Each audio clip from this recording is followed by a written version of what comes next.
you know, my father, you know, was a gambling addict, went through Gamblers Anonymous, and has come out on the other side. Great.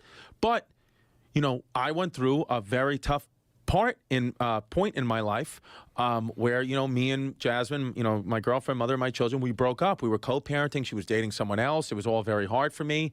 And I was like living this life where I was like, maybe it's better this way, and I'll go out and date all these women and blah, blah, blah, blah, blah. And my father one day, you know, we're hanging out. I didn't even think I was doing anything wrong.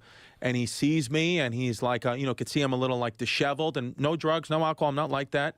And he was like, you've got an addiction problem, Chris. I said, what are you talking about? He goes, I was a gambling addict. You look like you've been gambling all night, but I think what you've been doing is chasing women all night. I think you've been either having sex with girls or you've been messaging women, and you've been doing that. He was like, I'm your father.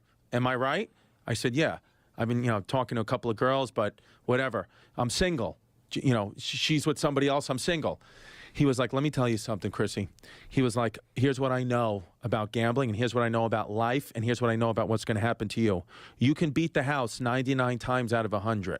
You beat them clean, 99 out of 100. The one time the house wins, which is inevitably going to happen, negates the other 99. You're hooking up and you're meeting all these strangers, bringing all these strangers into your life. 99 out of 100, great, no problem, all good.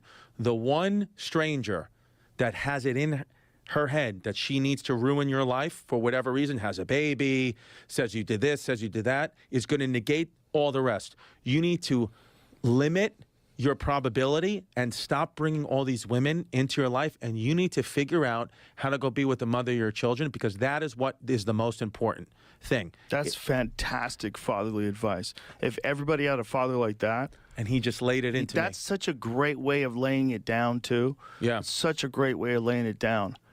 It's these patterns that human beings fall into when it comes to addiction. They're so fascinating. They're so fascinating. Yeah. I was never around gamblers until I was in my like early 20s, and I was around these guys that would bet on poker. Yeah. They would bet on fucking raindrops coming down off a windowsill. Yeah.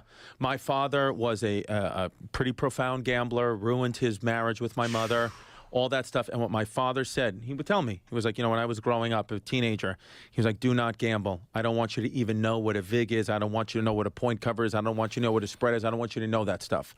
Because he's like, I have it in my brain, and I'm terrified I passed it to you. Jesus.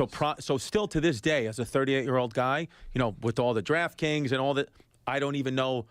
You said, what's the over under? I don't. It's a foreign language to me, because my father was explicit. He was intentional. Do not do that. And that's a very wise choice. And I listened to him, and I don't have that gambling thing now. I do think I had that addict thing in my brain, and you know, I think he had it too. I think people have it. I think it makes them good at things. Well, yeah, and that's what I think. I think it's a dangerous mindset. It's like a thing in your mind, and it could lead to something like gambling, or it could lead to something like getting addicted to like being the best at guitar. Like I think it's real similar. So what his advice always to me, my whole childhood, he would always say two things. He said, if you're going to be an addict, make sure you're addicted to something positive. So I hopefully the comedy. And then the second thing he would say always to me, he said, Chrissy, he would always call me Chrissy. He would always like make me a girl.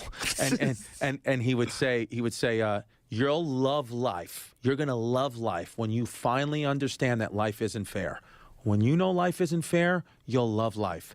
So and I took that, and I feel like I did understand that in my 20s, where like, you know, in the movies, the villain always gets caught, and that's not real life. So when somebody gets something that you know personally isn't a good person, or the media is saying, you know, this person just keeps rising through the ranks, because I understand life isn't fair, and that was instilled in me through my father, you know, and I think that my dad having this kind of life, like he would always say to me, you know, it's something dark he would always say to me.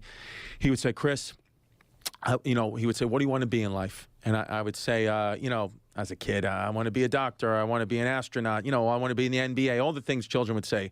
He'd say, oh, that's great. He said, here's what I want you to be in life. I want you to be the exact opposite of me. I want you to not be me, and then you'll be okay. Holy shit. So you see what dad does? You see how dad lives? Be the opposite of me, and you'll be A-okay. Wow. That's what I want you to strive for. And as a kid, I would laugh at that, whatever. But now I see, because he was like, I gambled, I lost your mother. I lost all these things in my life, and I don't want you to have that. And even like with this Radio City stuff, because it is like, it's almost like emotional, Radio City, for a New York guy, and, you know, sold all these tickets so quick, and then wearing sunglasses. Yeah, wearing sunglasses. I got the watch on, you know, I'm fucking hiding my homosexuality. It's all these things. And my dad, and then my agent now recently, a couple of days ago, was like, oh, maybe we'll put a second show on sale. Maybe we'll do the Hulu Theater. Maybe we'll do a second at Radio City. You're selling quick, baby. And I'm like, okay. And then I'm talking to my dad, and I'm like, oh, the agent said maybe we'll put a second show on sale. So why do you want to do that? I was like, you know, he said it's selling quick. And I was like, and he was like, yeah, but the goal was one. The goal was you sold out one, right? And the goal was you're going to spend time with your family, me as your father, your daughters. We'll be done by 9 o'clock. We'll go have dinner. It'll be beautiful. It'll just be us celebrating Radio City. He was like, why do you want to add more pressure to yourself? I was like, oh, I don't know. I thought maybe, you know, the money, the agent said this, the agent said that. He said, you're losing the whole point of this. He said, the simple fact you put Radio City on sale was the win. That was the win. He goes, you're doing what I would do. You're doubling up. You're double or nothing, double or nothing, double or nothing. Stop it. Wow. He said, do one. I was like, yeah, but Dad, if I can sell out a second show, then maybe the Madison Square Garden people see me, and then I hit my real goal, MSG. He goes, MSG will happen when it happens. Stop doubling up. Stop doubling or nothing. That's what got me in the worst shape of my life. Your dad's right. Yeah. He was like, get one and move on. Get one. Get one. And I was like, wow. Well, it's just fascinating that he sees those patterns in you. Right. Like, it is like a genetic propensity for gambling, or a psychology thing. But also, it's like growing up with him. I'm sure, like, it transferred to you. Whether he recognized it or not, you're probably aware of his gambling. Well,